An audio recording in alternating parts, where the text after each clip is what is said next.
తెలుసుకుందునని యెహోవా సెలవిచ్చుచున్నాడు.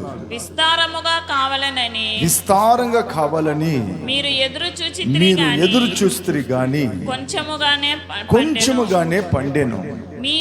మీరు దానిని ఇంటికి తేగ నేను దానిని చెదరగొట్టి తిని ఎందుచేతనని యెహోవా అడుగుచున్నాడు. నా మందిరము పాడై ఉండగా మీరందరూ మీ ఇల్లు కట్టుకొనుటకు త్వరపడుట చేతనే కదా. చాలు అడగపోయి ఎక్కువ లైట్ డౌన్ చేయండి. అయ్యా 7 నుంచి 3 నన్ను చూడాలి. ఇటు నుంచి 3 ఇటు నుంచి 3లో కదా 5లో చేయబెట్టినావు నువ్వు. కింద దించు. Okay done. Okay thank you. దేవుని బిడ్డలారా బాగా గమనించండి. హగ్గయి ద్వారా యూదులకు దేవుడి మాటని సెలవిస్తున్నాడు.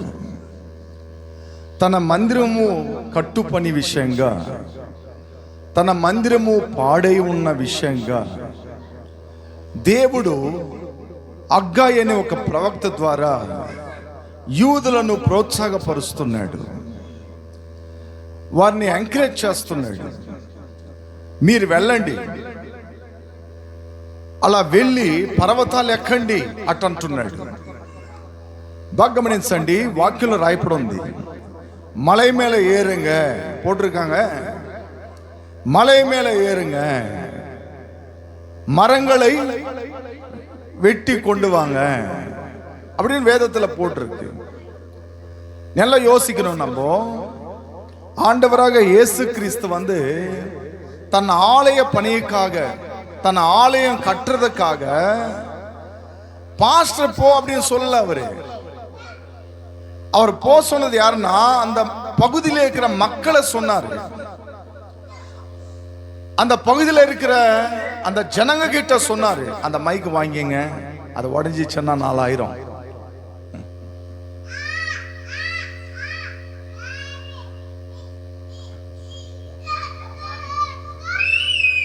అది ఇచ్చేసేయండి, అవి మైక్ పెట్టేసేయండి.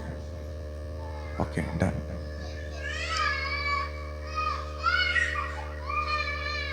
ఎవరన్నా ఒక్కరు తీసుకుని అటు బయటికి పోయింది. 1 నిమిషం, 2 seconds.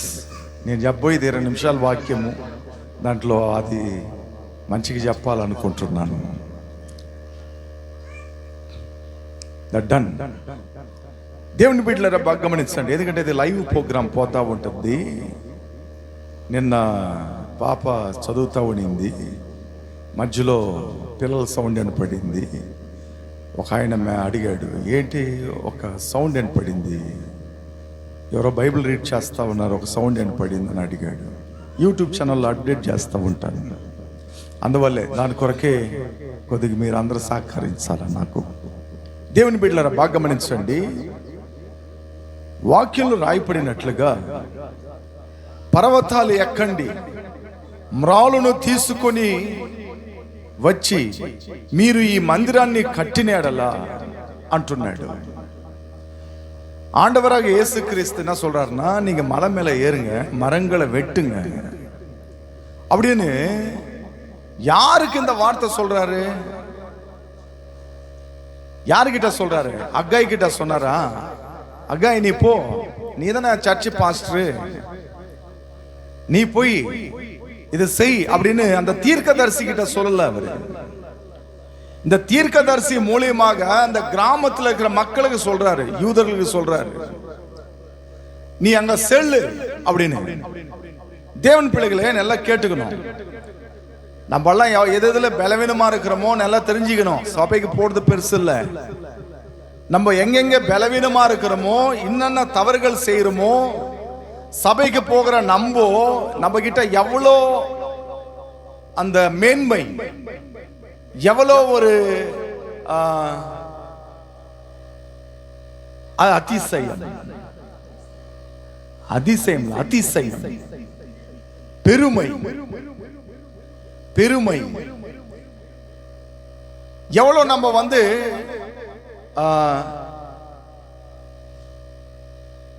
பலவிதமான காரியங்கள் இருக்கும் நம்ம கிட்ட, அதெல்லாம் நம்ம யோசிக்கணும். நம்ம ஓகே, நான் வேதத்துல போட்டிருக்கு, ஆண்டவராக இயேசு கிறிஸ்து சொல்றாரு, நீங்க வந்து மக்களுக்கு போய் சொல்லு, அவங்க என்ன செய்யணும்னா மலை மேல ஏறி மரங்களை வெட்டி கொண்டு வரணும் அப்படின்னு சொன்னாரு. ஓகே, போதும்.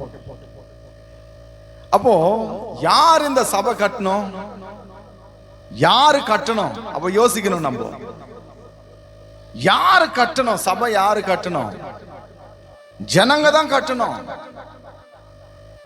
தேவன் வந்து ஜனங்களுக்கு தான் கட்டளை விட்டாரு. போதகரே, பாஸ்டரே, நீ கட்டு அப்படின்னு சொல்லல, ஜனங்களுக்கு தான் கட்டளை விட்டாரு. இப்ப எல்லாமே உல்டா நடக்குது இல்ல? நடக்குதா இல்லையா? எல்லாம் உல்டா தானே நடக்குது. எல்லாம் தூக்கி பாஸ்டர் மேல போட்டுருவாங்க, சபையில் இருக்கிற மூப்பர் மேல போட்டுருவாங்க, சபையில் இருக்கிற லீடர்ஸ் மேல போட்டுருவாங்க, எல்லாமே தூக்கி மேல போட்டுருவாங்க. கம்முன்னு கிடப்பாங்க நிறைய பேரு. அப்ப நம்ம கிட்ட என்ன இருக்கு? நம்ம ஒரு தவறுகள் செய்கிறோம், நம்ம கிட்ட ஒரு தவறு இருக்கு, நம்ம கிட்ட ஒரு தவறு இருக்கு அப்படின்னு நம்ம யோசிக்கணும். தேவன் பிள்ளைகளை நல்லா கேட்டுங்க. ஆண்டவராக இயேசு கிறிஸ்து சொல்றாரு, நீங்க மலை மேல போங்க, மலை ஏறுங்க. நீங்க தான் கஷ்டப்பட்டு என்ன செய்யணும்? மரங்களை வந்து வெட்டணும். நீங்க தான் கஷ்டப்பட்டு வெட்டணும், நீங்க தான் சுமந்துன்னு வரணும், நீங்க தான் పునాది పోడணும். నీ మీద పునాదులు వేయాలి, మీద దాని మీద కట్టాలి, మీరుదా కట్టాలి అంటున్నాడు. మీరు తప్పితే ఇంకెవరు చేయకూడదు అది అంటాడు. పాருங்க, దేవుడికి వచ్చి ఎంత ప్రేమ అంటే మన మీద అంత ప్రేమ ఉంది. మనం ఆ పనులు చేస్తున్నామా? దేవుని పనులు మనం చేస్తున్నామా? தேவனோட ஊழியத்துக்காக பணிகள் செய்கிறோமா?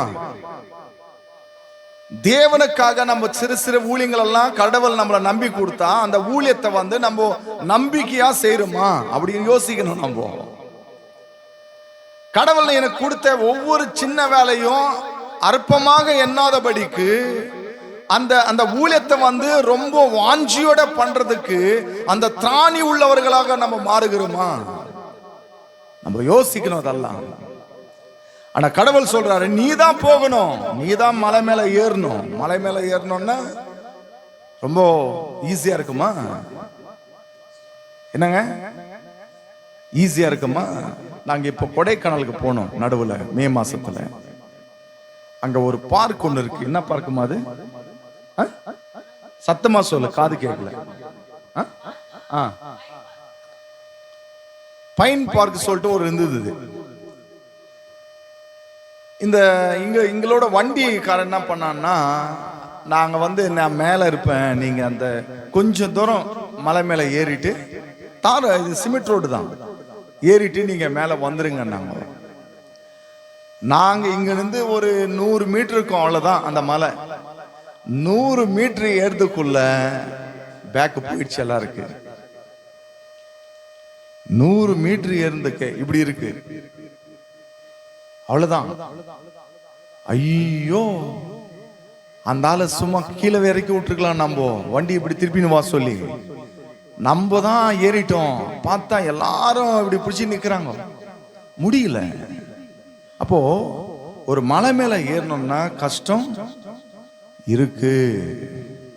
ஒரு மலை ஏறணும்னா நம்மளுக்கு என்ன இருக்கு? கஷ்டம் இருக்கு. மலை ஏறணும்னா கஷ்டப்படணும். அப்ப நம்ம கஷ்டப்பட்டு தேவனுக்காக பணியை செய்யணும், கஷ்டப்பட்டு ஊழியம் செய்யணும், கஷ்டப்பட்டு கர்த்தருக்காக கொண்டு வந்து கொடுக்கணும், கஷ்டப்பட்டு நம்ம ஓடுறத கத்துக்கணும். அப்புறம் அங்க போன உடனே அந்த மரங்களை வெட்டுறது எவ்வளவு பெரிய கஷ்டம் தெரியுமா? நான் கூட கட்டை வடிச்சிருக்கிறேன், அந்த கஷ்டம் எனக்கும் தெரியும். கட்டைங்கெல்லாம் வடிக்கிறது வந்து ரொம்ப கஷ்டமான ஒரு பணி அது. அப்போ அந்த பெரிய பெரிய மரங்கள் எல்லாம் வெட்டுறாங்க அவங்க. அந்த யூதர்கள் எல்லாம் போயிட்டு அந்த அந்த இடத்துல வந்து வெட்டுறாங்க. அது வெட்டுந்து இல்லாம மலை மேல இருந்து சுமந்து கீழே இறங்கணும். எவ்வளவு கஷ்டம் தெரியுமா? அது எவ்வளவு கஷ்டம் தெரியுமா? இப்போ அந்த தெருவுல இருந்து இந்த தெருவுல ஒரு குடம் கொண்டு வரதுக்கு பைக் கேக்குறாங்க பசங்க. ஒரு கேனு கொண்டு வரதுக்கு, ஒரு தண்ணி கேனு கொண்டு வரதுக்கு பைக் கேக்குறாங்க பசங்க. அந்த மாதிரி காலம் மாறிச்சு. அப்ப அந்த மக்கள் வந்து மலை மேல ஏறி கர்த்தருக்காக அந்த பணி செய்வதற்கு அவங்களுக்கு சர்டிபிகேஷன் மனசு இருக்கு தெரியுமா? அது ரொம்ப உயர்ந்தது, ரொம்ப உயர்ந்தது.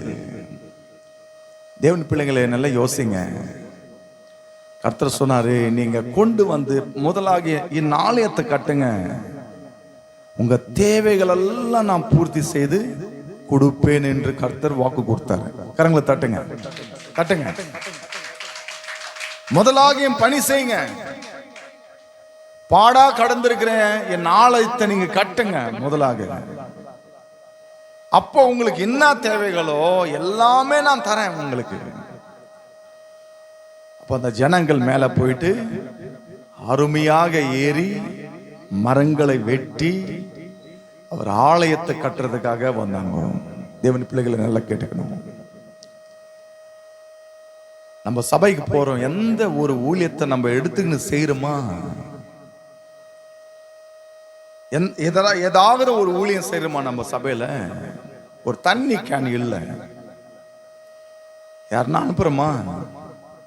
இது பெருக்கல, யாருன்னா அனுப்புறோமா? டாய்லெட்ல தண்ணி இல்ல, நம்ம தான் போறோம். ஒரு குடம் தண்ணியை எப்படின்னா கொண்டு வந்து நம்ம வைக்கிறோமா? நம்மள நம்ம యోசிக்கணும். నిన్న చెప్పిన ఏమని, మిమ్మల్ని గురించి మీరు ఆలోచన చేసుకోనండి, మీరు ఎలాంటి వాళ్ళు అన్నది అని దేవుడు నిన్న చెప్పటం మనం విన్నాం. మనం ఆలోచన చేయాలి. మనం ఏది చేస్తున్నాం, ఏ పని చేస్తున్నాం దేవుని కోసం. நான் சபைக்கு போறேங்க, அவ்வளவுதாங்க. சபைக்கு போயிட்டு வந்தா அவ்வளவுதானா? தேவனோட வேலை முடிஞ்சிச்சா? காணிக்க கொடுத்துட்டா தேவனோட வேலை முடிஞ்சிச்சா? கடவுள் உன்னை சபைக்கு அனுப்புனது எதுக்கு தெரியுமா? அவருக்காக நீ பணி செய்யணும், அவருக்காக ஊழியம் செய்யணும், அவருக்காக பாடுபடணும், அவருக்காக ஓடணும். அதனால்தான் கர்த்தர் சொன்னார், 6 நாட்கள் உங்கள் சொந்த வேலை செய்யுங்க, 7வது நாள் என்னோட ஓய்வு நாள். அந்த நாள் எனக்காக நீங்க என்ன செய்யணும்? அர்ப்பணிச்சிடணும். அந்த நாள் எனக்காக கொடுத்துடணும் நீங்க. அப்ப 6 நாட்கள் நம்ம சொந்த வேலைகள் கர்த்தர் வந்து பர்மிஷன் கொடுத்திருக்காரு. ஆனா அந்த ஒரு நாள் ஒழுங்கா நம்ம ஊழியம் செய்யறோமா? அந்த ஒரு நாள் கர்த்தருக்காக உழைக்கிறோமா? அந்த ஒரு நாள் கர்த்தர் சமூகத்துல நம்ம இருக்கிறோமா? அந்த ஒரு நாள் தேவனுக்காக நம்ம செலவழிக்கிறோமா என்று யோசிக்கணும். நம்ம எல்லாம் தேவன் பிள்ளைகளை நல்லா கேட்டுங்க. நான் நிறைய விஷயம் சொல்லணும்னு நினைச்சிருந்தேன். நீங்க எவ்வளவா தேவனுக்காக நீங்க ஓடுறீங்களோ, எவ்வளவா நீங்க பிரயாசப்படுறீங்களோ, எவ்வளவா நீங்க செய்றீங்களோ, நல்லா கேட்டுங்க. நம்ம வீட்டுல குப்பையா இருந்தா நம்ம கவனம் இருப்போமா? ஆனா தேவன் சமூகத்துல குப்பையா இருந்துச்சுன்னா கண்டுக்காம போயிடுவோம். நம்ம வீட்டுல தண்ணி இல்லைன்னா கவனம் இருப்போமா? நம்ம இருக்க மாட்டோம், சரி செய்வோம். நம்ம ஓனான காரியங்கள் என்னென்ன இருக்கோ அதெல்லாம் நம்ம வந்து பூர்த்தி செய்வோம். ஆனா தேவனோட சபை ஊழியம் மட்டும் நம்ம என்ன செய்வோம்? அது விட்டுருவோம். நம்ம இதுக்கு முன்னாடி நான் உங்களுக்கு சொன்னேன், ஒரு லீடர் போட்டு, எல்லாம் யூத் லீடர் போட்டு ஒரு குரூப் ஆரம்பிச்சேன். இவன் மேல அவன், அவன் மேல இவனுக்கு வேலை இருக்கு, டயர்டு இருக்கு, தூக்கம் வருது, நான் வெளியில போகணும், அது இருக்கு, இது இருக்கு, அது இருக்கு, இதே சொல்லிடுறாங்க. நான் சொன்னேன், ஒரு வாரம் டைம் இருக்கு. நான் சொன்னேன், அந்த ஒரு வாரத்துல எப்பாவதும் தேவனோட ஊழியம் செய்யலாம், நேரம் கிடைக்கும் பொழுது. அதை கோட்டை விட்டாங்க. எங்க தேவனோட பணி செய்வதற்கு அவங்களுக்கு என்ன இல்ல? விருப்பம் இல்ல. தேவனோட ஊழியம் செய்யறதுக்கு அவங்களுக்கு என்ன இல்ல? விருப்பம் இல்லை. தேவன் பிள்ளைகளே, நான் அப்பப்போ சொல்லினே இருப்பேன், தேவனுக்காக நீங்க எந்த சிறு ஊழியம் பண்ணாலும் கர்த்தர் அது ஞாபகத்துல வைத்திருப்பார். கர்த்தர் அவர் ஞாபகத்துல வைத்திருப்பார். நீங்க தேவனுக்காக எந்த பணி செய்தாலும் எந்த வேலை செய்தாலும் அது கர்த்தர் அந்த ரெட்டிப்பான ஆசீர்வாதத்தை நம்மளுக்கு கொடுப்பாரு. அந்த எப்படிப்பட்ட ஊழியமா இருக்கட்டும் அது செய்யணும். சில பேர் சொல்லுவாங்க, எனக்கு வயசாயிடுச்சு, நான் ஊழியம் பண்ண முடியாது. வயசாயிடுச்சு, வயசுக்கு தகுந்த மாதிரி ஊழியம் பண்ணு. உன் ஏஜ் எவ்வளோ, அந்த ஏஜுக்கு தகுந்த மாதிரி உன்னால முடியும், உன்னால முடிகிற காரியம் மட்டும் நீ பண்ணு. எனக்கு வயசாயிடுச்சு, எனக்கு கை வலி, மூட்டு வலி, தலைவலி, இடுப்பு வலி, இந்த வலிங்கெல்லாம் எப்போ பார்க்கணும்னா அவங்க எங்கன்னா ஃபங்க்ஷனுக்கு போகும்போது பார்க்கணும் இதெல்லாம் எப்படி இருக்குன்னு. ஆனா தேவனோட பணிக்கு மட்டும் இப்படி சொல்லினே சுத்தினே இருப்பாங்க நிறைய பேர். ஒருத்தன் சபைக்கு வாடான்னா வரமாட்டேன்றான், மனைவினை கூட்டின்னு ஊரு சுத்துறான். அவன் சொல்றான், எனக்கு நேரமே இல்ல. என்ன சொல்றான்? சபைக்கு வாடான்னா எனக்கு லீவே கிடைக்காதுங்க அண்ணா, லீவே கிடைக்காதுண்ண அப்படின்றான். ஆனா ஸ்டேட்டஸ்ல போடுறான், நான் இங்க போனேன் அங்க போனேன், இனி காலையில எத்தனை மணிக்கு அங்க இருந்தேன், இப்ப எப்படி லீவு கிடைச்சது? இப்ப பாருங்க, தேவன் பணி செய்வதற்கு மட்டும், தேவன் காரியங்கள் செய்வதற்கு மட்டும் நிறைய பேருக்கு அந்த மனம் இருக்காது. வேதத்துல ஒரு அம்மா இருக்கிறாங்க, லூக்கா எழுதின சுவிசேஷம் 2வது அதிகாரம் 36வது வசனம் படிங்க. அர்ணவர்த்தி படிங்க. லூக்கா எழுதின சுவிசேஷம் 2வது அதிகாரம் 36வது வசனம்.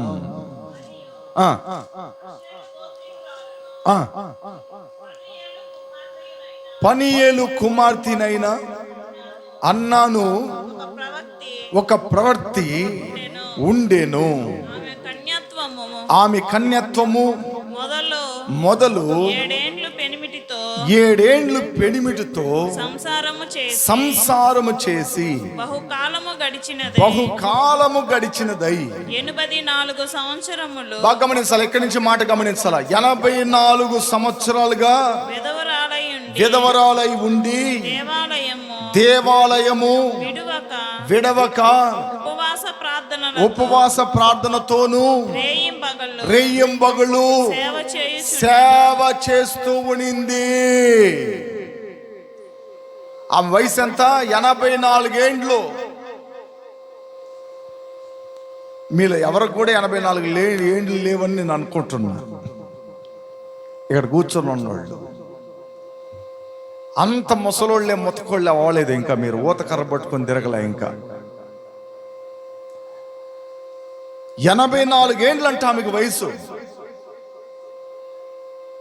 84 ఏండ్లో రేయింబగళ్ళు ఉపవాసముతోనూ దేవుని మందిరాల్లో సేవ చేస్తా ఉనిందామె.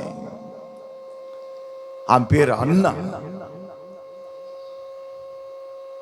84 வயதுல தேவன் சமூகத்துல உபவாசத்தோட தேவனோட பணிகள் செய்து கொண்டிருக்கிறாங்க, ஊழியம் செய்து கொண்டிருக்கிறாங்க அந்த அம்மா. ஆனா நமக்கு வயசு இருக்கும் பொழுது நம்ம ஊழியமே செய்ய மாட்டோம். நான் அப்பப்போ ஒரு சின்ன சின்ன வேர்ட்ஸ் எல்லாம் யூஸ் பண்ணுவேன், ஆனா நிறைய பேருக்கு அது புரியாது. நான் அப்பப்போ சொல்லினே இருப்பேன் மக்கள்கிட்ட, உங்ககிட்ட தான் சொல்லினே இருப்பேன், వయసు ఉన్నప్పుడు చేయాలి, లేకపోతే వెనకాల చేయనవుదంట. వయసు ఉన్నప్పుడే వెళ్ళాలా, వయసు ఉన్నప్పుడే పరిగెత్తాలా, వయసు ఉన్నప్పుడే అన్ని పరీక్షలు ముగించాలా, వయసు అయిన తర్వాత ఎక్కడ పిలిచినా నేను రానవదు. ఇంకా కారు పెట్టిస్తానన్నా కూడా రానవదని చెప్తాను నేను. అప్పుడు 84 ఏండ్ల వయసులో ఆమె దేవుని సేవలు చేసిందంట, దేవుని పరిచర్లు చేసిందంట. దేవుని బిడ్డలారా, మనం అలాంటి వాళ్ళమై ఉన్నామా? మనం దేవుని పని ఏదో ఒకటి చేస్తున్నామా? நிறைய பேர் காசு கொடுத்துருவாங்க, ஊழியம் செய்ய மாட்டாங்க. காசு கொடுத்துருவாங்க, ஊழியம் செய்ய மாட்டாங்க. அப்படிப்பட்டவங்களை நான் நிறைய பேர் பார்த்துருக்கேன். எனக்கு தெரிஞ்ச ஒரு பாஸ்டர் இருக்கிறாரு. அவர் ஒரு வாட்டி என்ன செய்தாரோ, நல்ல ஃபேமஸான பாஸ்டர், பேர் மட்டும் சொல்ல மாட்டேன் நான், ரொம்ப ஃபேமஸான பாஸ்டர். அவருக்கு பிறந்த நாள் வந்தது. பிறந்த நாள் வந்த உடனே எல்லா சர்ச் பிலீவர்ஸ் எல்லாம் என்ன பண்ணாங்கன்னா, எல்லாரும் கொஞ்சம் கொஞ்சம் பணம் போட்டுக்கின்னு 2.5 லட்சம் ரூபாய் சேகரிச்சுட்டாங்க. 2.5 லட்சம் ரூபாய்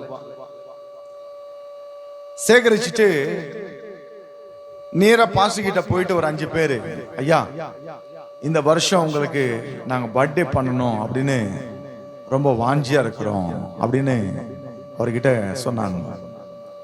அவர் சொன்னாரு, எஸ் எனக்கு பர்த்டே பண்ண போறீங்களா, என் பர்த்டேக்கு என்ன பண்ணுவீங்கன்னு கேட்டாரு. அந்த பாஸ்டர் கிட்ட கேட்டாரு. அந்த பாஸ்டர் அவங்களுக்கு கேட்ட உடனே அவங்க சொன்னாங்க, எல்லாருக்கும் அருமையான ஃபுட் ரெடி பண்ண போறோம். என்ன பண்ண போறீங்களா? அருமையான ஃபுட், 5 ஸ்டார் ஹோட்டல்ல இருந்து வர வச்சிடலாம், அருமையான ஃபுட் பண்ண போறோம். சரி, அதனால எனக்கு என்ன பிரயோஜனம் அப்படின்னு கேட்டாரு. அதனால எனக்கு என்ன பிரயோஜனம் அப்படின்னு கேட்டாரு. ரிப்ளை பேச முடியல, அவங்களுக்கு திணறாங்க. அவர் 2வது வார்த்தை ஒண்ணு சொன்னாரு. என்ன சொன்னார் தெரியுமா? நீங்கெல்லாம் சாப்பிட்டு அந்த எச்சல் எங்க போட்டீங்கன்னா நானும் என் ஃபேமிலி எல்லாம் சுத்தம் பண்ணி வைக்கணுமா சபையான்னு கேட்டாரு. என்ன சொன்னாரு? நீங்க 2.5 லட்சம் ரூபாய் போட்டுக்கின்னு நீங்க சாப்பிட்டு எச்சல் எல்லாம் இங்க போட்டு போவீங்க, நாங்க ஊழியம் செய்யறாங்க, நாங்க எங்க பசங்க வந்து சர்ச்செல்லாம் கிளீன் பண்ணிக்கின்னு அந்த எச்சல் எல்லாம் எடுத்து போடணுமா அப்படின்னு கேட்டாரு. அவர் இப்படி சொல்லுவாருன்னு அவரும் நினைச்சு பார்க்கல. அப்புறம் சொன்னார் அவரு, என்ன கேட்காம நீ வசூல் பண்ணது ரொம்ப தவறு. 1. 2வது, அந்த பணத்தை ஊழியத்துக்காக செலவு பண்ணு. என்ன ஒருத்தனுக்காக நீ செலவு பண்ணியன்னா அது ஆடம்பரமா மாறிடும். அதை தேவன் ஊழியத்துக்காக நீ பயன்படுத்தினா அது மூலியமாக தேவன் மகிமை அடைவார். அந்த 2.5 லட்சம் ரூபாய் செக்ரட்டரி கிட்ட குத்துட்டு போயிடுனாரு. யார் வசூல் பண்ணாரோ அவர் தான் என்கிட்ட பேசினாரு. புரிஞ்சுதா உங்களுக்கு? அண்ணா, இங்க பாஸ்டர் கிட்ட நாங்க இவ்வளவு ஆசையா போனா இப்படி சொல்லிட்டாருன்னு. ஆமாடா, அவர் ஊழியம் எவ்வளவு கஷ்டப்படுவாரு, நிறைய ஊழியங்கள் இருக்கு, அதுக்கு தேவைகள் எல்லாம் இருக்கு. நீங்க சாப்பிட்டு போனதுனால என்ன இருக்கு? அதுல ஒண்ணுமே இல்லையே, டெய்லி தான் சாப்பிட்றோம் வீட்டில். ஆனா அந்த 2.5 லட்சம் ரூபாய் எடுத்தா ஒரு சபை கட்டிடலாம்ல, ஒரு ஊழியத்துக்கு பயன்படுத்தலாம்ல, இல்ல சபையில எதுனா தேவைகள் இருந்தா அது பூர்த்தி செய்யலாம்ல, அது ஊழியத்துக்கு பயன்படும்ல. நீங்க சாப்பிட்டு எச்சல போட்டு போனீங்களா என்னடா கிடைக்க போகுது அதுல நான் சொன்னேன். லீசன். இப்ப பாருங்க, நல்லா கேட்டுங்க. அப்ப தேவன் வந்து நம்ம ஊழியத்துக்காகவே நம்ம என்ன பண்ணணும்?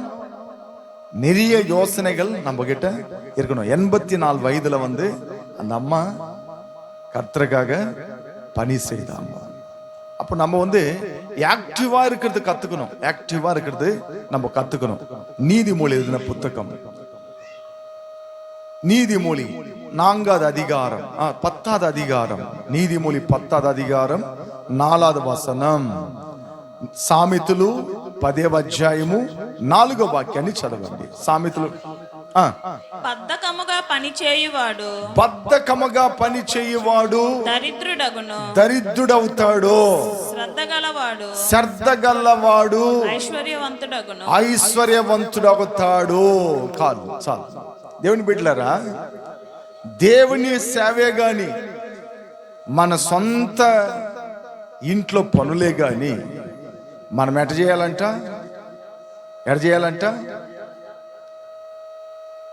లేఖనాల్లో రాయబడి ఉంది, బద్ధకముగా పని చేయువాడు దరిద్రుడు అవుతాడంట, అడుక్కొని తింటాడంట వాడు. బద్ధకం ఉంటుంది తెలుసా? నేను పోలేనులే, నా వల్ల కాదులే, నా వల్ల కాదులే, నేను పోలేనులే, నాకేం పని చెప్పాక. ఏమండి మీరు పోయిస్తున్నాడు, నా వల్ల పోనవదండి మార్కెట్కి, నా వల్ల అంగడికి పోనవదండి అట్టని ఒక మూలలో కూర్చొని బద్ధకంగా మాట్లాడే వాళ్ళు ఉంటారు చూడండి కొందరు. నాకు తెలిసి ఆ రోజుల్లో ఉండేవాళ్ళు కొద్ది సురుసురుపుగా ఉన్నారు, ఈ రోజుల్లో ఉండే వాళ్ళు సురుసురుపు లేరు. నాకు తెలిసి నేను అక్కడక్కడ కనిపెడుతున్నాను ఇవన్నీ. బైబిల్లో వాక్యంలో రాయబడి ఉంది, బద్ధకముగా పని చేయువాడు. బద్ధకంగా అంటే అని తెలుసా? ఇప్పుడు ఒక వంట ఎంతసేపులో అయిపోవాలి? ఒక వంట ఏంటండి, ఒక వంట ఈ టైం లోపల ముగించాలా అనుకుంటే ఆ టైం లోపల ముగించి అటు పక్కకు వచ్చేయాలి. దాన్ని స్లిమ్లో పెట్టి నేటకంగా కాయలు తరిగి నేటకంగా ఉంచి నేటకంగా అందరూ ఆకలు లోపల సెలరేగ అంత ఒరిగి పెట్టకూడదు. బద్ధకంగా పనిచేసే వాళ్ళు వీళ్ళు. బద్ధకంగా ఎవరు పని చేస్తారంటే వాళ్ళ దరిద్రతలకు పోతారంట. దరిద్రతలు వస్తాయి వాళ్ళకి. చైనా వాళ్ళు తెలుసు కదా మీకు అందరికి. చైనా ఏంటంటే ముఖం చప్పగా ఉంటుంది. చైనా వాళ్ళు నిద్రపోయేది 4 గంటల సేపు అంట. ఎన్ని గంటల సేపు? ఇక మిగతా అన్ని గంటలు పని చేస్తారంట. అందువల్ల వల్లర్స్ నాడుగా ఉంది వాళ్ళు. అయితే 4 గంటల సేపు నిద్రపోతారంటండి ఆ ఊర్లో. ఎవరో ఒకరు చిన్న ప్రోడక్ట్ని రెడీ చేస్తూ ఉంటారు. ఇప్పుడు మీరు చూసే అన్ని ఈ ప్రోడక్ట్లన్నీ వాళ్ళతో రెడీ చేసేది, అది తెలుసా మీకు? నేను మాట్లాడే మైక్ లోపల ఉండే ఐసీ ఏంటంటే ప్రతి ప్లాస్టిక్ ప్రతి ప్రోడక్ట్ని వాళ్ళు రెడీ చేసేది. వాళ్ళు మన ఇంట్లో ఉంటున్న అన్ని ప్లాస్టిక్ సామాన్లన్నీ వాళ్ళు రెడీ చేసేది. 20 மணி நேரம் வேலை செய்வாங்களாம்மா, 4 மணி நேரம் தூங்குவாங்களாம்மா. அதனாலதான் வல்லரசு நாடு ஆயிடுச்சு அந்த நாடு. இப்போ எல்லா நாடும் அந்த பக்கம் தான் இருக்கு. ஏன்னா அவங்க தான் இப்போ ஹை ரேஞ்சில் காணப்படுறாங்க. ஃபர்ஸ்ட் அமெரிக்கா நினைச்சிட்டாங்க நிறைய பேர். இப்போ அவங்க அமெரிக்காவோட ஈவனா வந்துட்டாங்க வெளியில. వాళ్ళకైనా బద్ధకంగా ఉంటే ఆ ఊరు అంత డెవలప్ అయ్యి ఉంటుందా? ఉండదు. మన ఇల్లు డెవలప్ అవ్వాలంటే, మన కాపురం డెవలప్ అవ్వాలంటే మనం బద్ధకంగా ఉండకూడదు. బద్ధకంగా ఉండే వయసు ఒకటి వస్తుంది. ఎప్పుడంటే ముసలోళ్ళమైనప్పుడు. అప్పుడు వరకు వెళ్ళాలా, అప్పుడు వరకు శ్రద్ధగా పని చేయాలా. బైబిల్లో రాయబడి ఉంది, శ్రద్ధగా పని చేయవాడు ஐஸ்வர்யవంతుడగును. யார் ஆக்டிவா இருக்கிறாங்களோ, யார் அருமையா ஓடுறாங்களோ, இன்ட்ரெஸ்டோட இருக்கிறாங்களோ அவங்க பெரிய பணக்காரங்க ஆயிடுவாங்க. డబ్బుகள் உள்ள అయిపోతారు వాళ్ళు. பாருங்க, அதுல 12:24 படிங்க. 12:24 సీనం படிங்க. శ్రద్ధగా పని చేయువాడు ఏలుబడి చేయును. సోమరి వెట్టి పనులు చేయుచు వచ్చును. தமிழ் வாசிங்க. ஜாகிரதை உள்ளவன் கை ஆளுகை செய்யும். ఓకే. బైబిల్లో రాయబడి ఉంది, జాగ్రత్త உள்ளவனோ ఆளுகை செய்வான். శ్రద్ధగా పనిచేసేవాడు ఏలుబడి చేస్తాడు, ఇలా లీడర్ అవుతాడు. లీడర్. நம்ம லீடரா மாறணும்னா ஆக்டிவேட் நம்ம கிட்ட இருக்கணும். ஆக்டிவா செய்யணும். அது வீட்டு பணியோ தேவனோட பணியோ நம்ம ஆக்டிவா செய்யணும். அப்புறம் என்ன பார்த்துக்குங்க. நீங்க ஆம்பிளிஃபயர் ஆன் பண்ணுவேன், மைக் ரெடி பண்ணுவேன், லைவுக்கு போடுவேன், இங்க வந்து செட் பண்ணுவேன், ஃபேன் போடுவேன், எல்லா விஷயத்த பார்த்துனே இருப்பேன். ஒரே ஆள் தான். நானும் நினைப்பேன் பசங்க யாருன்னா வந்து இதெல்லாம் செய்வாங்கன்னு பார்ப்பேன். ரிப்பேர் ஆகி பார்த்ததான்னா அப்படின்னு வாங்குவோம். ரிப்பேர் ஆகிடுமா? கத்துக்கோ, தெரிஞ்சுக்கோ, ஒரு வாட்டி 2 வாட்டி ட்ரைன் அப் எடு. அந்த ட்ரைனிங் எடுத்த அப்புறமா அந்த காரியம் கரெக்டா செய். ఏం రిపేర్ ఆగం? అంత ఓపిక లేదు మీ దగ్గర వినేదానికి.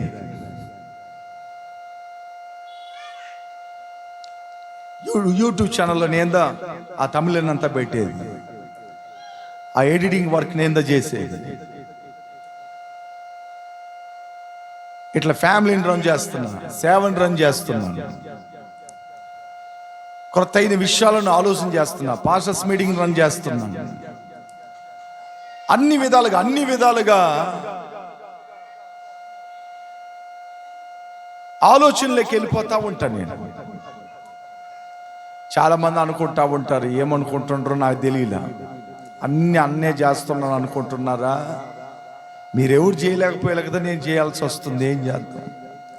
ఒకసారి ఒక నన్ను ఎవరే దాంట్లో మెసేజ్ వస్తుందో చూడరా అన్న, కనెక్టివ్ పిన్ అని వస్తుంది, దాంట్లో మెసేజ్ వచ్చిందో చూడరా అంటే వాడు చూసిండు. ఏం మెసేజ్? SMS చూసిండు. ఏం చూసిండు?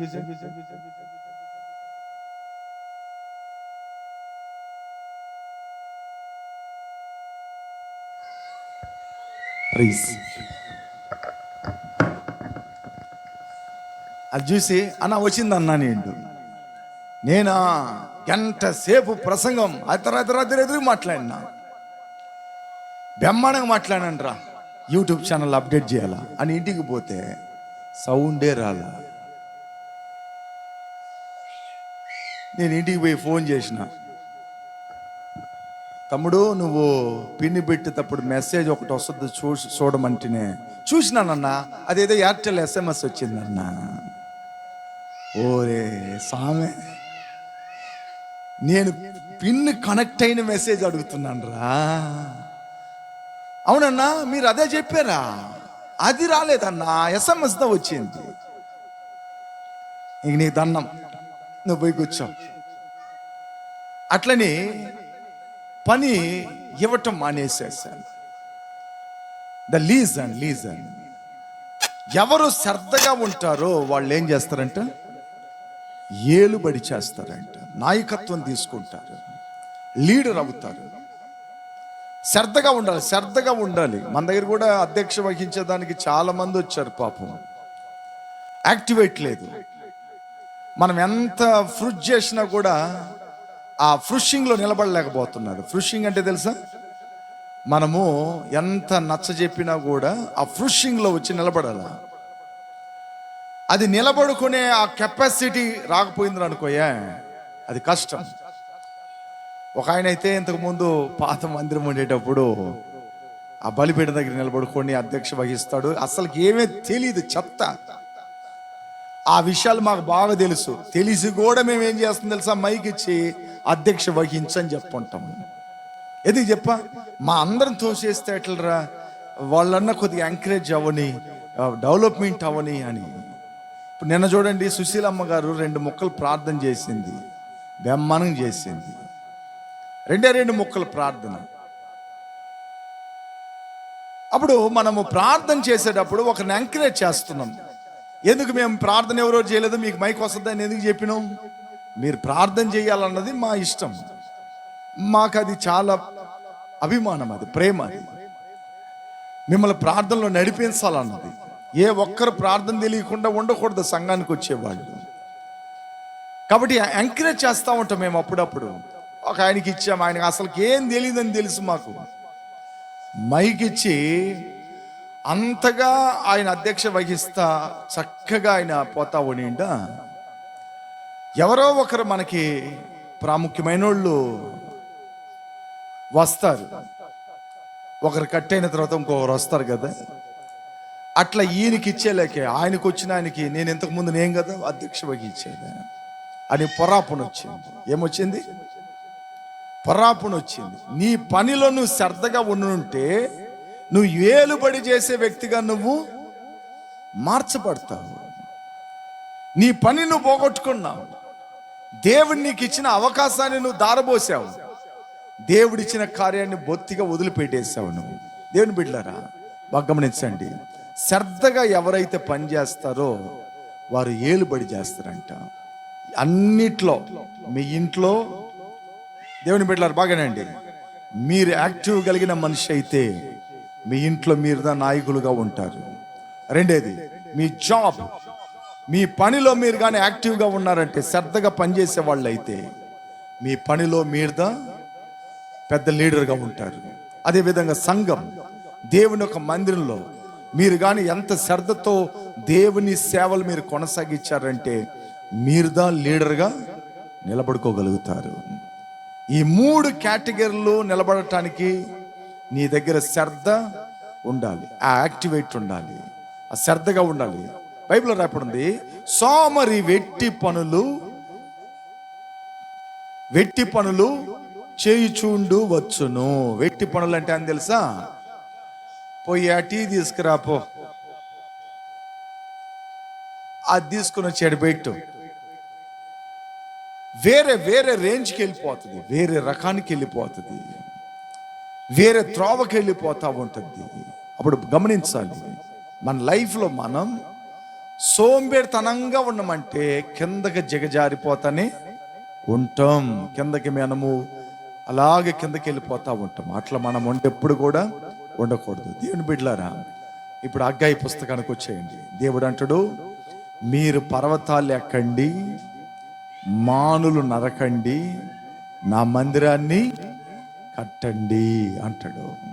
ఎందుకంటే దేవుడు మనల్ని యాక్టివ్గా పని చేయండి అంటున్నాడు, కష్టపడండి అంటున్నాడు, పరుగులు తీయండి అంటున్నాడు, భుజాల మీద మోయండి అంటున్నాడు. కాబట్టి మీరు ఎంతమంది తహానగరం కట్టేటప్పుడు వస్తారో నాకు తెలియలే ఈ వాక్యం విని. ఓకే, లేదా పక్కనైతే వచ్చేవాళ్ళమయ్యా అంత దూరం ఎట్టయ్యా వస్తారని అంటారేమో. ఓకే, దేవుని బిడ్డలారా, ఒకవేళ మీరు రాలేకపోయినా దాని నిమిత్తంగా ఇంట్లో ప్రార్థన చేస్తారు చూడండి, అది గొప్ప విషయం, అది గొప్ప విషయం. కాబట్టి దేవుని బిడ్డలారా బాగా గమనించండి. ప్రభు అంటాడు, మీరు పర్వతాలు ఎక్కండి, మానులు నరకండి, అవి తీసుకొని వచ్చి నా మందిరాన్ని కట్టండి అంటున్నాడు. ప్రజలమైన మనల్ని దేవుడు ఏమంటున్నాడు? మందిరాన్ని కట్టమంటున్నాడు. మనమందరం ఒక యూనిటీగా, ఒక ఐకమత్యంగా మనం ఉండి దేవుని పనులు మనం ఏం చేయాలో కట్టాలి. ఇక్కడ కూడా ఈ పనికి మీరు అందరూ కూడా చాలా మంది సహాయం చేశారు. చాలా మంది నాకు తెలిసి చర్చికి రానోళ్ళు కూడా, మన సంఘం కానోళ్ళు కూడా ఇచ్చారు దీనికి. నాకు బాగా గుర్తుంది. మన చర్చి బిలీవర్సే కాదు వాళ్ళు, అయినా దేవుని పేరాపణ వలన వాళ్ళందరూ కూడా ఇక్కడ పరిచర్య కోసం సహాయం చేశారు. అందులో కొంతమంది ఇవ్వలేదు, అది వాళ్ళ అట్నే నేను విడిచేసాను, ఇంకంతే మర్చిపోయేసాను. నేను కూడా దాని గురించి పెద్దగా పట్టించుకోలే. అందులో ఒక ఇద్దరేమో 1 సంవత్సరం తర్వాత తెచ్చిచ్చారు నా దగ్గరికి. 1 సంవత్సరం తర్వాత ఆ డబ్బుల్ని అయ్యా దేవునికి ఇస్తామని చెప్పాము, మార్దెప్పాము. కాబట్టి ఏండైంది మీకు ఇవ్వటానికి, ఏమనుకోబాకండి అని నా చేతులు తీసుకుని వచ్చి పెట్టారు. దాన్ని నేను తహానగరం సేవకి ప్రారంభ దశలో దాన్ని ఉపయోగించేశాను. ఆ డబ్బుల్ని అక్కడ నాకు ఏదన్నా అవసరం ఉంటుందని చెప్పి ఆ పరిచర్య కొరకు నేను అక్కడ ఉపయోగించేసినాను. అలా తర్వాత అందులో కొందరు వచ్చి అలగటం కూడా నేను చూశాను. ఏంటంటే దేవునికి ఇస్తానంటే ఇవ్వాలి, లేదని గమ్మును సైలెంట్గా ఉండిపోవచ్చు. అంతేగాని దానికి అలుగుడేంటి? మళ్ళా చిన్నపిల్లల్లాగా, ఈ ముక్కులో సీముడి గారే పిల్లల్లాగా, ఈ మమ్మీ నా చాక్లెట్ తీసుకోండి అట్లా ఏందా చిన్నపిల్లగాలే ఒకళ్ళు. ఏంటంటే మనం ఇంత వయసు ఎదిగా ఉంది, ఇది పని చేయాలా, ఎక్కువగా ఇది పని చేయాలా. చిన్న పిల్లల్లాగా అలవకూడదు. మనం చిన్నపిల్లలేం కదా. అందువల్ల అపోస్తలుడైన పౌలు అంటారు, ఒరే మీరు పాలు దగ్గర వయసు పోయిందిరా, కొద్దిగా మాంసం అన్నం తినండి రా అంటాడు బైబిల్లో. మీకు అర్థమవుతుందని నేను చెప్పే మాటలు? పాలు తాగే వయసు కాదురా మీకు, వాక్యాన్ని బలంగా తినండి అంటాడు అపోస్తలుడైన పౌలు గారు. చిన్న పిల్లల శాస్త్రాలు మానేసి కాస్త పెద్దవారిగా ప్రవర్తించండి అట్లని బైబిల్లో ఉంది. అప్పుడు వాక్యంలో రాయపడినట్లుగా మనం చిన్న గుణ లక్షణాలన్నీ వదిలేసుకొని అందరూ ఒక యూనిటీగా ఒక్క ఒక్క ఒక్క ఐక్యతతో మనం ఉండేటప్పుడు ఆ మందిరాన్ని మనం ఏం చేస్తాం, చాలా తేలిగ్గా పనిని మనం కట్టగలుగుతాం. హల్లెలూయా, హల్లెలూయా.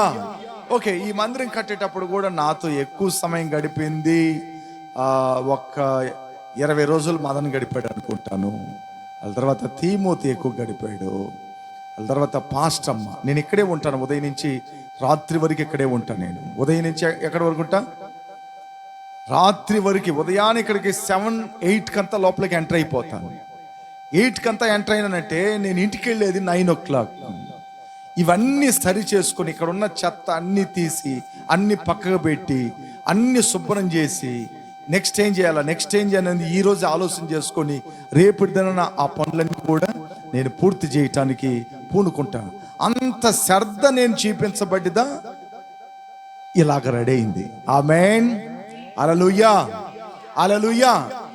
ఇందులో ఇంకొక కామెడీ ఏంటంటే, నాకు చాలా నొప్పి తగిలిన ఒక కార్యం ఒకటి ఉంది. ఈ మందిరం కట్టేటప్పుడు మన బిలీవర్ని ఒక బింది నీళ్ళు అడిగిన, ఏమడిగినా, ఒక బింది నీళ్ళు అమ్మా కొద్దిగా కలవగలుపుకోవాలా అన్నా.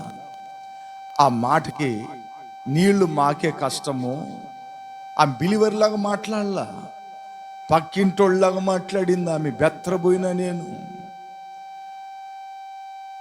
నీళ్లు పట్టుకొని రావాలంటే చాలా కష్టం ఈ ఊర్లో, మరి నువ్వు ఒక బింది నీళ్లు అడుగుతావేంటయ్యా అట్లని మొహము చిగ్గు లేకుండా నా దగ్గర అనిందాన్ని.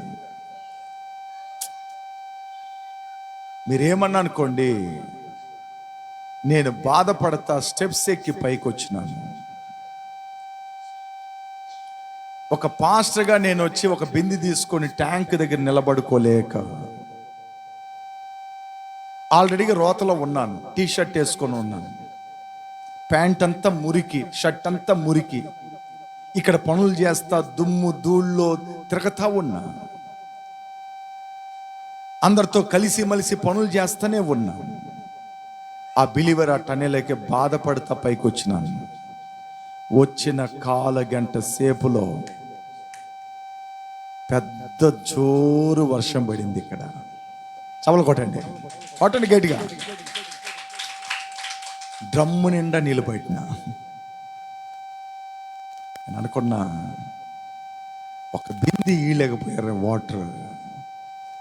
అయితే నా దేవుడు పెద్ద వర్షం రప్పించి ఎంత పోసాడు నీళ్లు మనకి. ఆశ్చర్యపడిపోయినా నేను. అంటే ఈ లోపల పని జరుగుతుంది, ఆ తిన్ను కడుతున్నారు, ఆ లోపల వరకు జరుగుతుంది, అక్కడక్కడ రంధ్రాలు ఉండే అయిన పోస్తున్నారు. దేవుని బిడ్డలారా బాగా గమనించండి, మన జీవితంలో మనం ఎప్పుడు తెలుసుకోవాలి, దేవుని సేవని మనం ఎడ చేయాలా, శ్రద్ధగా చేయాలి. అప్పుడు దేవుడు మనల్ని ఆశీర్వదిస్తాడు. ఆఖరికి 2 మాటలు చెప్పి ముగిస్తాను. ఆ కింద భాగం చూడండి, 8వ వాక్యాన్ని చదవండి. 8వ వాక్యాన్ని, పర్వతాలు ఎక్కి మ్రాలును తీసుకొని వచ్చి మీరు ఈ మందిరము కట్టించిన ఎడల దాని యందు నేను సంతోషించి నన్ను గణపరుచుకొందును యెహోవా సెలవిస్తున్నాడు. అంటే మందిరం కడితే దేవుడు సంతోషిస్తాడంట. నీ భార్య సంతోషపడాలంటే ఒక చీర ఎత్తుకుని పోయేస్తాడు. భార్య సంతోషపడాలంటే వెడ్డింగ్కి రెస్టారెంట్కి తీసుకెళ్తాడు. భార్యను సంతోషపెట్టేదానికి రకరకాలైన పనులు చేస్తాడు. అదేలాగా భర్త సంతోషపడేదానికి భార్య రకరకాలు చేస్తుంది. ఆయనకి నచ్చినట్లుగా ఆయనకి కావలసిన వంటలు చేసి పెట్టి ఆయన్ని కవర్ చేసేటట్లుగా ఏంటో అవి చేస్తూ ఉంటుంది. అదేలాగా మన పిల్లలు సంతోషపడాలంటే వాళ్ళకి బర్త్డే కేక్ తెస్తాం, బట్టలు తెస్తాం. ఇట్లా రకరకాలుగా తెచ్చి మనుషుల్ని సంతోష పెడతా ఈ భూమి మీద మనం బతుకుతా ఉంటాం. నీ దేవుడు దేంట్లో సంతోషపడుతుందో తెలుసా? ఆయన మందిరం కడితే అది ఆయనకి సంతోషం ఇచ్చేదంట. చప్పలు కొట్టండి. அவர் எதுல சந்தோஷம் அடைகிறார்னா, அவர் ஆலயத்தை கட்டும் பொழுது அந்த ஆலயத்து மூலியமாக அவர் என்ன பண்றாரு, ரொம்ப பிரியப்படுகிறாரு. ఇక్కడ సంతోషం అని ఉంది. అప్పుడు ఏది దేవుడికి ఇష్టమో అది మనం చేయాలి కదండి. దేవుని సంతోషపెట్టే కార్యాలు మనం చేయాలని చేయకూడదా? చెయ్యాలన్నా చేయకూడదా? మా కోడలికి బీఫ్ బిర్యానీ అంటే బాగా ఇష్టం, అటని బీఫ్ బిర్యానీ వండి పెడుతుంటుంది. అట్లా నీ దేవుడికి ఏది ఇష్టమో అది నువ్వేం చేయాలా? చెయ్యాలి. ప్రభు అంటాడు, దాని ద్వారా నన్ను ఘనపరుచుకుందును. దేవుడికి దాని ద్వారా ఏమొస్తుందంట? ఘనత, గౌరవం ఆయనకి పెరుగుతుంది. అప్పుడు దేవుని సంతోషపెట్టేది, ఘనపరిచే కార్యాలు మనం ఏం చేయాలి? దేవునికి మనం ఖచ్చితంగా చెయ్యాలి. కాబట్టి దేవుడు అలాంటి కార్యాలు మన ద్వారా ఆయన చేయించుకును గాక. ప్రభు మనల్ని ఆశీర్వదించును గాక. అందరి తలలోంచి ప్రార్థన చేద్దాం. అందరి తలలోంచి ప్రార్థన చేద్దాం. దేవుని సన్నిధిలో మనం అందరి తలలోంచి ప్రార్థన చేద్దాం. అందరు ప్రేయర్ చేయండి. అందరు ప్రేయర్ చేయండి. దేవుణ్ణి అడగండి, ప్రభువా మీ సన్నిధిలో ప్రార్థిస్తున్నాను. శ్రద్ధగా నేను పనిచేయాలి. యూదులకు చెప్పారు, మీరు పర్వతాలు ఎక్కండి, మానులు నరకండి, నా మందిరాన్ని కట్టండి అన్నారయ్యా. నా సేవ నిమిత్తంగా మీరు కష్టపడండి, మీ చెమట్లు కారవండి. మీరు ఏది అడుగుతున్నారో అది నేను ఇస్తానన్న దేవుడు నువ్వు. పాడై ఉన్న నా మందిరాన్ని మీరు బాగు చేస్తే, பாடழிஞ்ச ஆலயத்தை நீங்க கட்டினீங்கன்னா உங்க தேவைகள் எல்லாம் நான் பூர்த்தி செய்கிறேன். இந்த ஆலயத்தோட இந்த ஆலயம் கட்டுறதுனால நான் பிரியம் அடைகிறேன், நான் சந்தோஷம் அடைகிறேன் என்று கர்த்தர் சொல்றாரு. என்னை நான் கனப்படுத்திக் கொள்ளுவேன் அப்படின்னு வேதத்துல எழுதிருக்கு. నేను గణపరచుకుంటున్నాను. దేవుని సంతోషపెట్టే కార్యాలు మనం చేయాలి. దేవుడు ఆనందించే కార్యాలు మనం చేయాలి. దేవుని సంతోషపెట్టే బిడ్డలంగా మనం ఉండాలి. మనమే ప్రయాసపడాలి, మనమే పరుగులు తీయాలి, మనమే దేవుని సన్నిధిలో కార్యాలను కొనసాగించాలి. దేవుని సన్నిధిలో మనం అందరం ప్రార్థించాలి. ప్రేమగల్ల తండ్రి, ఈ మాటలను బట్టి ప్రభువా మమ్మల్ని మీ మందిరం విషయంగా కష్టపడమంటున్నారు. ఎల్లప్పుడు మీ సేవకి మా భుజములు నిలిపే వాళ్ళుగా మమ్మల్ని మార్చండి. ఎల్లప్పుడు నీ కొరకు మేము పరిగెత్తే బిడలుగా మమ్మల్ని మార్చండి. నీ కొరకు ప్రభువా మేము ఎల్లప్పుడూ మా చెమటని కార్చే బిడలుగా మమ్మల్ని మార్చండి.